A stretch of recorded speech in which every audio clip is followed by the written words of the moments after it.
Hello everyone, in this video we're going to learn about a particular member of the exponential family which is of really importance in mathematics.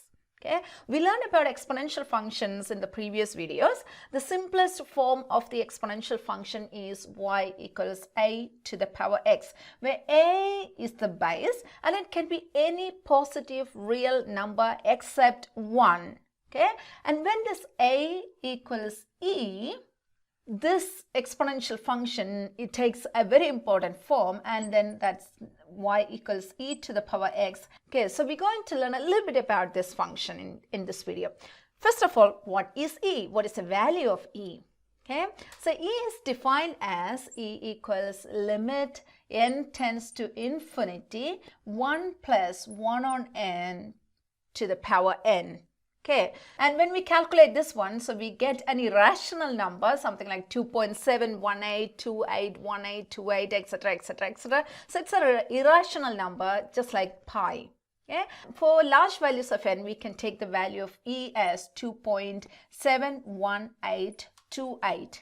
You don't have to remember this equation or this constant really, because if you look at your calculator, you can see that this number, this e, is there on the calculator. So whenever you have to use e, you just type in that one on your calculator. Okay, so now we can see how we can plot y equals e to the power x. So first of all, let's find what is the y-intercept of this function. When x equals 0, this function gives y equals e to the power 0, which equals 1. So as with any other function of the form y equals a to the power x, the intercept, the y-intercept is in here, which is 0, 1. So when x equals 1, what is the y value? So x equals 1, y equals e to the power 1, which equals e. So 1e is another point on this graph. So it's a 1, e is 2.718. So that's somewhere here. So that's another point. That's 1e. And when x equals 2, we get y equals e square, and that is roughly the point is 2 e square. E square is roughly 7.38. So it's a 2 and 7.38. That's this point. So it's a 2 e square. Okay, so we'll find one point on the other side of the x-axis as well. So x equals minus 1.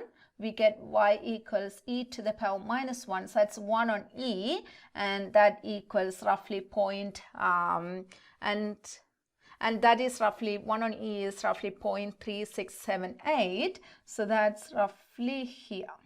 Okay, so it's a 1 on e.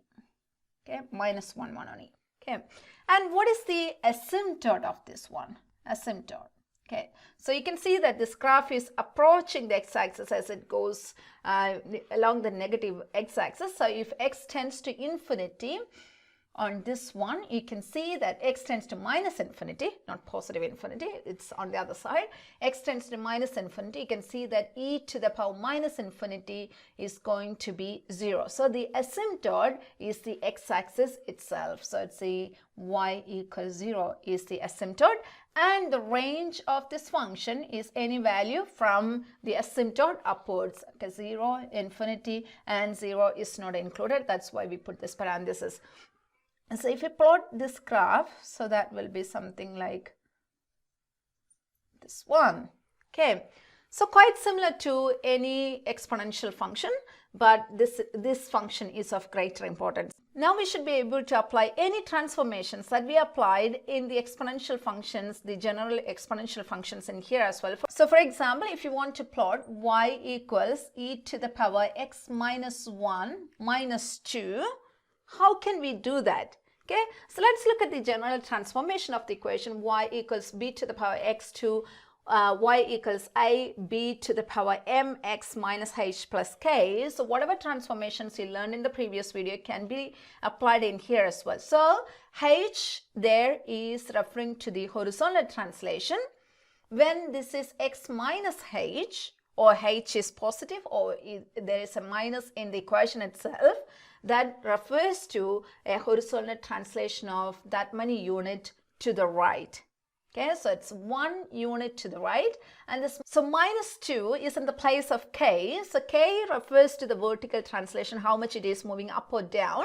So minus 2 refers it's moving down by 2 units. So every point, if you're moving 1 unit to the right and 2 units to the down, that gives us a new location of that point. Okay, so let's begin with 0, 1. So the point in here was 0, 1. Where does it move to? Okay, 0, 1, if I'm taking in here, it moves to the right by 1 unit, so that goes in here, and then it goes to 2 points downwards. So it's a 1 point and 2 points. So that's the location of this point in here. So 0, 1 is mapped to 1 minus 1.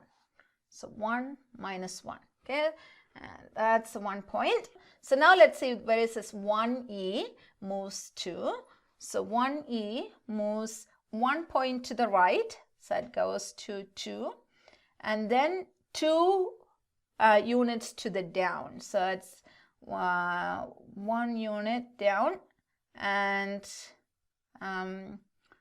then 2 unit down. So that's roughly, this is 2.718. So it should be roughly at 0.718, or I can write it as 2 e minus 2. 2e minus 2. Okay, so how about 2e square? Where does it move to? 2e square moves 1 point to the right, so that goes to 3, and then it goes to 2 point downwards, so it's like 1 point down and 2 point down, so it's roughly here. So that's 3e square minus 2. So that's a new location of it. 3, so it's 2e square moves to 3e square minus 2. That's a new location.